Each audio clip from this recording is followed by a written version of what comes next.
Whiskey might be a time honored tradition, but there are new trends all the time. In 2024, these are the 5 trends that I absolutely hate in whiskey. Stay tuned after the break and we'll talk about it.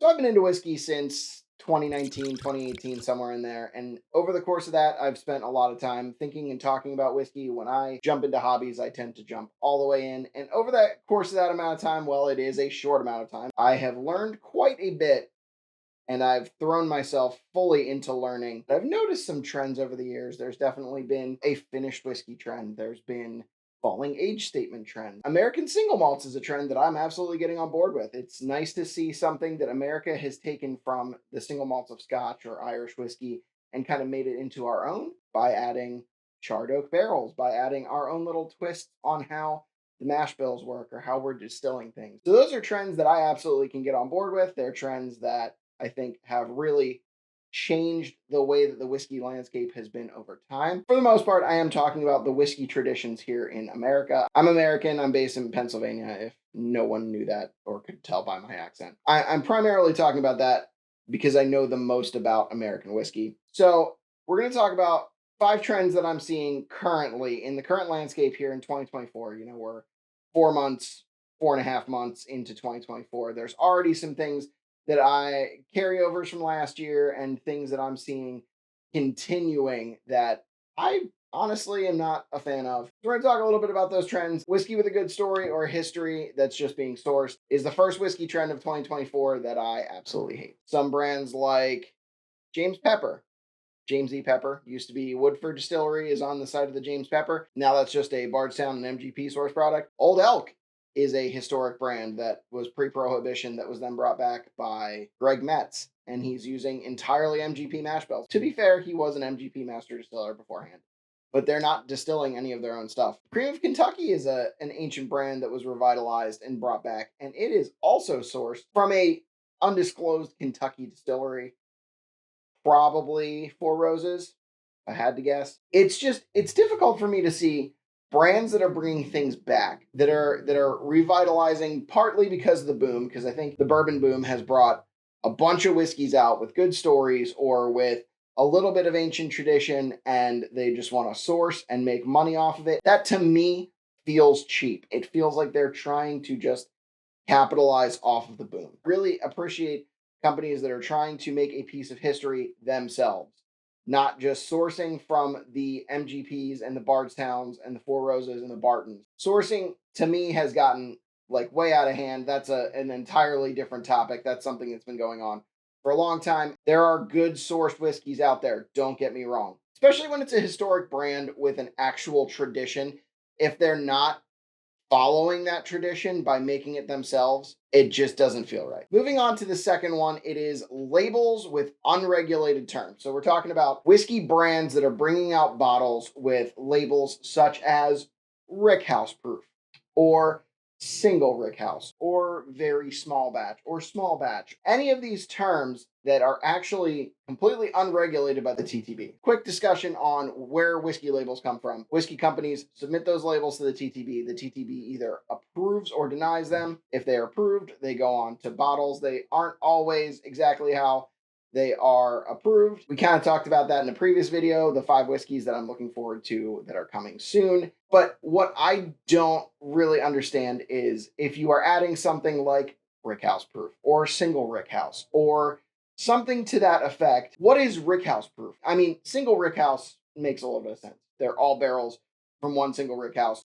That I guess tracks, but it doesn't feel like something we need. 2 types of whiskey. There's single barrel and there's blended, right? So if it's a single barrel, it came out of one single barrel, went straight into bottles. And in theory, that should be a unique experience. It is kind of, as I've talked about before, the ultimate FOMO. So a single Rickhouse is a blended product from one Rickhouse. So we're talking about specifically, I'm calling out Russell's Reserve Wild Turkey. And then the Rickhouse Proof that we're talking about is a Holiday product. And I like Holiday. I think they're putting out good whiskey there in Missouri. They're age stating it. It's all their own distillate, and I'm all for that. But the rickhouse proof doesn't feel like a thing that needs to be. It could be barrel proof, which is a regulated term, and the consumer then knows exactly what it is. Barrel proof is a TTB regulated term and must be uncut, unfiltered. You could say rickhouse proof and add water to it. You can say cast strength and add water to it. There's a specific list of terms, and I'll drop them in the description. I don't know why we can't just put barrel proof on the label and be done with it. Also, small batch is an entirely different thing. I know Jefferson's has a very small batch. There is absolutely no definition for what a small batch or a very small batch is. Sam Houston, Calumet, Rabbit Hole, I think tell you roughly how they define that, and that's fine, but it is still an unregulated term, and they could tell you they're putting 40 barrels in it and actually put 500. Knob Creek small batch, the 9 year, rumored to be over 1,500 barrels in it, and that doesn't feel like a small batch to me. That feels like a rather large batch. These unregulated terms, I would like to either see the TTB figure out regulation for these terms or the companies ditch them in favor of transparency and actually use the terms that are regulated so the consumer knows what they're getting. I, as the consumer, want to know more about my whiskey and not less. I want it to taste good, but I also want to be able to make those decisions with a reasonable amount of certainty. That one was off my chest now. That one's been sitting there for a while. So another one that I think is becoming more and more popular, at least I'm seeing more and more of it, is whiskey that is finished in popular ex-bourbon barrels. So there's a company near me, Bourbon Street in Phillipsburg, New Jersey, that is making Barrel Bandit. And part of what they're doing is they're finishing it in ex-stag barrels, in ex-GT, like George T. Stag barrels, ex-Weller barrels, ex-Barrel King doing the same thing. Some of the Barrel Kings are finished in Elijah Craig 23 barrels for 8 hours. I guess my beef with that is it seems like they're just clout chasing. Now, don't get me wrong. I am not saying that either one of those is bad. Barrel Bandit has made some really good batches. I've really enjoyed, especially their double barrel blend. I've enjoyed almost every Barrel King that I've had so far, and Matt from ADHD Whiskey is going to do nothing but great things with them. So I'm psyched for what they're doing in the future. However, it feels gimmicky, and from a bourbon perspective, right? The only thing that I can really see them getting a whole lot out of there is if the barrel wasn't completely emptied, especially with an 8 hour finishing time frame. That is not a lot of time, and those barrels have already been used. So a lot of the fibers and all of that stuff has come out of them. Think about it in terms of Scotch. Scotch uses almost exclusively used barrels. They use a lot of ex-bourbon, ex-sherry, but it is almost never virgin oak like bourbon has to be. So when you think about it in those terms, Scotch takes tens of years to reach maturation. There are very few scotches under 10 years that I actually enjoy. The thing that I'm confused on is if it takes Scotch tens of years, what is 8 hours in this barrel doing? Feels like it's clout chasing whatever that first barrel was. I don't really feel like it's adding that much to the whiskey. I think that Barrel King and Barrel Bandit and stuff like that are good whiskeys on their own and don't need that clout. It is just a gimmick and it doesn't need to be there. Like that, it's a trend that you are then saying, oh, you can't get Weller? Have this. It was aged for 8 hours in Weller barrels. It's pointless. It is nonsensical. Make good whiskey on your own merit. Don't clout chase. They do not need that.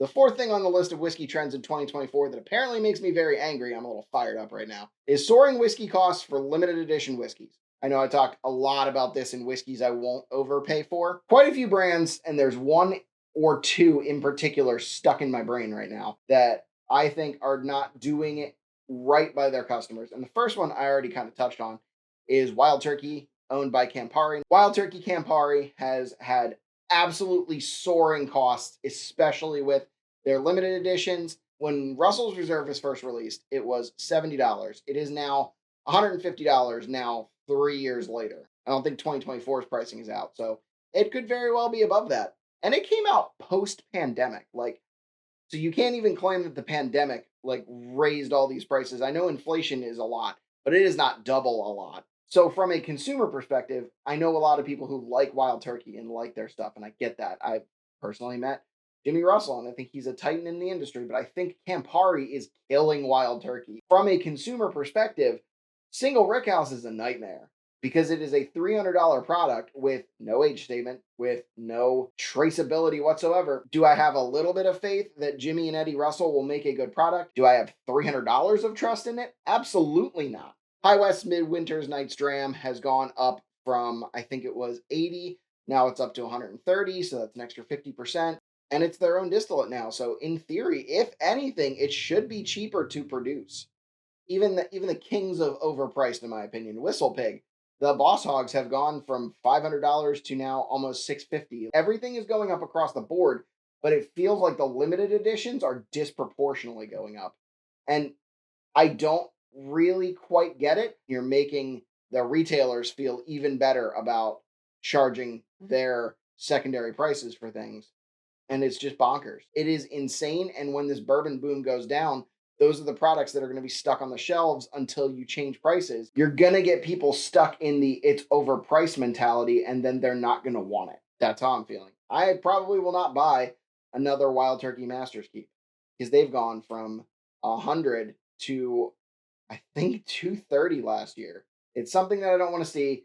And it leads me into the fifth thing, or probably the thing that I'm most angry about. Brands releasing all new limited editions with insane pricing. Couple of examples just right off the top of my head. First one is Wild Turkey Generations. I know I'm picking on Wild Turkey a lot today.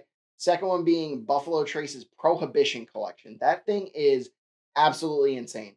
Like, it is their own juice. I'm not sure about this, but I don't even think most of them are age stated. It's not like they're saying this is 15-year Buffalo Trace. It's like this is Old Stag, has an old label on it. It's a 375 milliliter, and you get 5 of those for $1,000. That is absolutely insane. It is overpriced. It is crazy. It is not something I'm ever going to buy. Even George Dickel is putting out an 18-year product, which is not that far off of some of their 15-year products, and it's $500. Some of their 15 years are like 150. That is not something that people need. It's not something that is helping the industry right now. It is turning us into scotch. It's jumping the price and it's dragging all of the regular products up with it. Completely anti the direction that I feel like whiskey should be going right now, especially American whiskey and bourbon. It is good stuff and it's always been cheap. Is that because it wasn't popular? Possibly. However, you are losing your roots. You are losing the cheapness, the goodness that made it what it is right now, that started this boom, and you are becoming scotch. You are becoming something that has a higher price than what comparable products have, and it's resetting the market in a bad way. So that's the end of my rant. I would love to hear your ideas of what trends you're seeing in 2024 you do not care for. Drop a comment if you agree with some of my trends. Awesome. If you disagree with some of my trends, that's fine. If you are a Wild Turkey lover and just want to blast me, totally get it. If you have content that you want to suggest for me to use in the future, drop that in the comments. If you like this content, check out our other videos. Please like and comment on this video and subscribe if you haven't already. And we hope you'll join us in drinking like a gentleman. Cheers.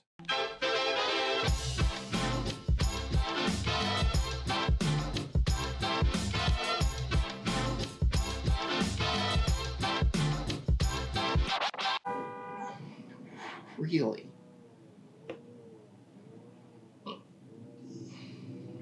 You are putting something on your label that you basically... Really?